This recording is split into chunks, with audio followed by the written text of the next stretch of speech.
Welcome to this lecture series in sequence and series. Lecture series की शुरुआत में हमने एक प्रॉब्लम की चर्चा करी थी जो कि कार्ल फ्रेडरिक गाउस के बचपन का एक किस्सा समझा जाता है, जिसमें कि गाउस एक कक्षा में थे और जहाँ पे अध्यापक ने उनसे बोला था कि ये 1 से 100 तक नंबर जोड़ें, और उन्होंने एक युक्ति लगा करके इसे तुरंत जोड़ दिया था। तो आज हम देखेंगे कैसे। और पहले जो बातें हुई कि अरिथमेटिक प्रोग्रेशन क्या होता है, कॉमन डिफरेंस क्या है, first term of an arithmetic progression और general term of an arithmetic progression, ये सारी बातें हमें पता होनी चाहिए। ठीक है, कुछ problems for practice. This is problem sheet 1, this is problem sheet 2, and now let us get started. ठीक है, तो जो गाउस का प्रश्न था वो उसको जनरलाइज कर दिया। एक नेचुरल नंबर दिया गया है और हम यहाँ पे कह रहे हैं कि जो पहले n नेचुरल नंबर्स हैं, n तक जितने भी नेचुरल नंबर्स हैं, अगर उनको जोड़ा जाए तो वो संख्या इसके बराबर आ जाती है। तो बड़ा ही साफ सा सोबर सा एक एक्सप्रेशन आ गया जो कि इस कॉम्प्लिकेटेड लुकिंग एक्सप्रेशन का हल है। ठीक है, तो इसको आप थोड़ा वेरीफाई भी कर सकते हैं। मान लेते हैं n अगर 3 रखें तो लेफ्ट साइड क्या है, अगर n इज इक्वल टू 3 तो लेफ्ट साइड है 1 + 2 + 3 विच इज़ 6, और n अगर 3 रखेंगे यहाँ पे तो 6 ही आएगा। ठीक है, तो ये हम कह रहे हैं जनरल फार्मूला है, हम इसे आज सिद्ध करेंगे। और पहले भी मैंने बोला था कि इस पे विचार करें, अगर नहीं किया है तो अभी रुक करके विचार करें, बहुत रोचक प्रश्न है। ठीक है, तो हम पहले क्या करेंगे कि आइडिया हम समझेंगे एक छोटी सी संख्या के लिए। n अगर 7 है, 7 तो बहुत ही छोटी संख्या है, तो हम डायरेक्टली आंसर जानते हैं, यहाँ से कैलकुलेट कर सकते हैं। पर आइडिया समझने के लिए छोटी संख्या अच्छी है। तो सबसे पहले हम क्या करेंगे, इसको थोड़ा सा एक ज्योमेट्रिक इंटरप्रिटेशन देंगे। जो सवाल है उसको एक ज्योमेट्रिक इंटरप्रिटेशन देंगे। तो हमने कुछ सीढ़ी जैसा स्ट्रक्चर बनाया है, तो इसको डब्बों के तरह से समझें कि पहली रो में एक डब्बा रखा हुआ है, दूसरी रो में 2 डब्बे रखे हुए हैं, तीसरी रो में 3, एंड सो ऑन। तो हमें करना क्या है, जितने डब्बे यहाँ हैं हमें गिनने हैं, कितने डब्बे ये हुए टोटल यहाँ पे। तो सवाल में तो कुछ फेरबदल हुआ नहीं, वही का वही रह गया, और इससे अभी स्पष्ट भी नहीं है कि ये कैसे इससे हमें मदद मिली। पर क्या होगा कि सीधे तौर पे यहाँ पे डब्बे ना गिनने के बजाय हम इसका डबल, इसकी दोगुनी जो संख्या है वो गिन लेंगे। कैसे? तो ये तो हमारे पास दिया ही हुआ है पहले, जो अभी हमने बनाया हुआ ये तो है ही। इसकी पहले हम एक कॉपी बनाएंगे और इसको अगर रोटेट किया, एक बार के लिए रोटेट कर दिया, तो अभी क्या हुआ कि जितने डब्बे यहाँ हैं उतने ही यहाँ हैं।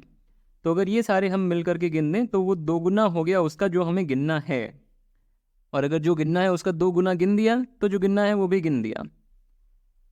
पर बात यह है कि थोड़ा सा बस इसमें हम अगर फेरबदल करें,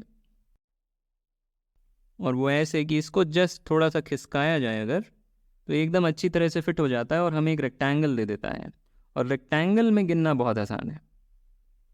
एक रेक्टेंगल में हमें डब्बे गिनने हैं, तो हमें बस यही तो गिनना है कि ये जो हॉरिजॉन्टली कितने डब्बे हुए और वर्टिकली कितने डब्बे हुए, और उन्हें मल्टीप्लाई कर देना है। हॉरिजॉन्टली कितने हुए, वेल यहाँ तक तो 7 थे, 7 डब्बे थे, एक और अतिरिक्त डब्बा आ गया तो हॉरिजॉन्टली 8 हैं, और वर्टिकली तो 7 हैं ही। तो यहाँ पे कितने डब्बे लिखे हुए हैं, टोटल 56, जिसको मैं ऐसे लिखूंगा 7 × 7 + 1, या ठीक है हाँ ऐसे ही लिख दूंगा 7 × 7 + 1।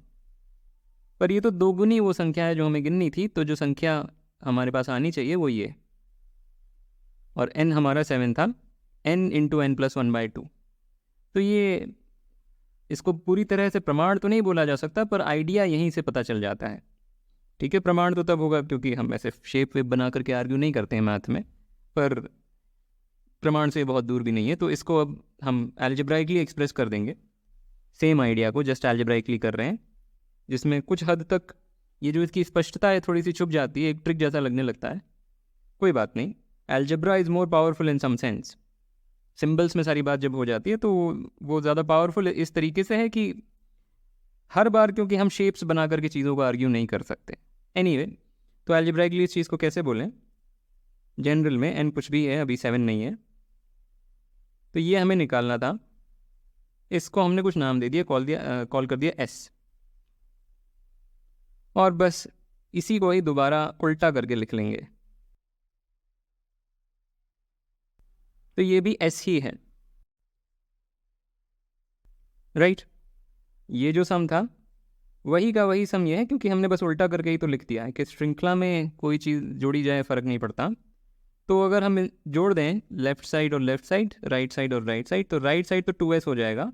लेफ्ट साइड क्या है, लेफ्ट साइड जोड़ने में हम ऐसे ऐसे ना जोड़ करके कॉलम वाइज जोड़ेंगे और फिर जो आएगा उसको फर्दर जोड़ देंगे। तो हर कॉलम में क्या हो रहा है, एक ही संख्या बार बार दिखेगी। यहाँ पे भी इन दोनों का सम n+1 है, इन दोनों का भी सम n+1 है, इन दोनों का भी सम n+1 है। तो ये जो चीज़ लिखी हुई है वो है n+1 plus n+1 plus n+1 and so on. पर कितनी बार आया, तो n+1 हमने यहाँ पे कितनी बार जोड़ा, n बार। ये टोटल n टर्म्स थे, तो यहाँ पे n+1 n बार आया है। तो जो लेफ्ट साइड है वो क्लियरली n इंटू n+1 है, और जो राइट साइड है वो 2s है। Therefore s is n into n+1/2। तो ये इसका प्रमाण हो गया, ठीक है, वेरी नाइस।